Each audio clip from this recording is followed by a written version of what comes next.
New ইয়র্কের প্রথম মুসলিম mayor Zohran Mamdani নির্বাচনী প্রচারের শুরু থেকেই গাজায় ইসরায়েলের হত্যাযজ্ঞকে সরাসরি গণহত্যা বলে আসছেন তিনি বিরোধিতা করেছেন জায়নিজম বা ফিলিস্তিনিদের ভূখণ্ড দখল করে ইহুদিদের জন্য আলাদা ইসরায়েল রাষ্ট্র প্রতিষ্ঠার দর্শনের।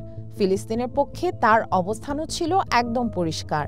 এমনকি গাজায় গণহত্যার জন্য আন্তর্জাতিক অপরাধ আদালতের পরোয়ানা মাথায় থাকা ইসরায়েলের প্রধানমন্ত্রী বেঞ্জামিন নেতানিয়াহু নিউ ইয়র্কে গেলে তাকে গ্রেপ্তারের ঘোষণাও দিয়েছিলেন।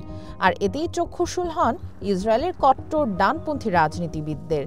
জোহরান মামদানি নিউ ইয়র্কের মেয়র নির্বাচিত হওয়ায় এবার উদ্বেগ প্রকাশ করেছেন ইসরায়েলি মন্ত্রী, আইন প্রণেতা ও রাজনীতিবিদরা।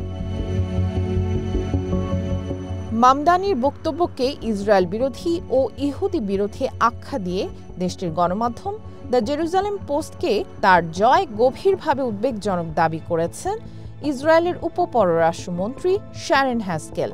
বলেন, নিউ ইয়র্কের ইহুদি জনগোষ্ঠীর এমন একজন নেতা প্রয়োজন যিনি তাদের লক্ষ্যবস্তুতে পরিণত করবেন না, বরং তাদের সুরক্ষা দিবেন। ইসরায়েল নিউ ইয়র্কের ইহুদি ভাই বোনদের পাশে আছে বলে দাবি করেন এই রাজনীতিবিদ। বলেন, তাদের নিরাপত্তা ও মর্যাদা নিশ্চিতে কাজ চালিয়ে যাবেন। অ্যাভিগডর লিবারম্যান নামে আরেক ইসরায়েলি রাজনীতিবিদ জোহরান মামদানির জয়কে নিউ ইয়র্কের পতন বলে আখ্যা দিয়েছেন। মামদানির বিরুদ্ধে আতঙ্ক ছড়িয়ে তিনি বলেন, নিউ ইয়র্কের ইহুদি বাসিন্দারা যদি বাঁচতে চান তাদের ইসরায়েলে অভিবাসনের আহ্বান জানান তিনি। ইসরায়েলি তাদের নিরাপদ আশ্রয় বলেও দাবি করেন। জাতীয় নিরাপত্তা বিষয়ক মন্ত্রী ইতামার বেন-গভির মামদানির জয়কে ইহুদি বিদ্বেষের জয় বলে দাবি করেন। জোহরানকে হামাস সমর্থক, ইসরায়েলের ঘৃণাকারী আখ্যা দেন এবং ইসরায়েলের বিরুদ্ধে গাজায় গণহত্যা চালানোর অভিযোগকে মিথ্যা দাবি করেন। ইসরায়েলের রাজনীতিবিদরা বিদ্বেষ ও আতঙ্ক ছড়ালেও নিউ ইয়র্কের ইহুদিরা উল্টো কাছে টেনেছেন জোহরান মামদানিকে।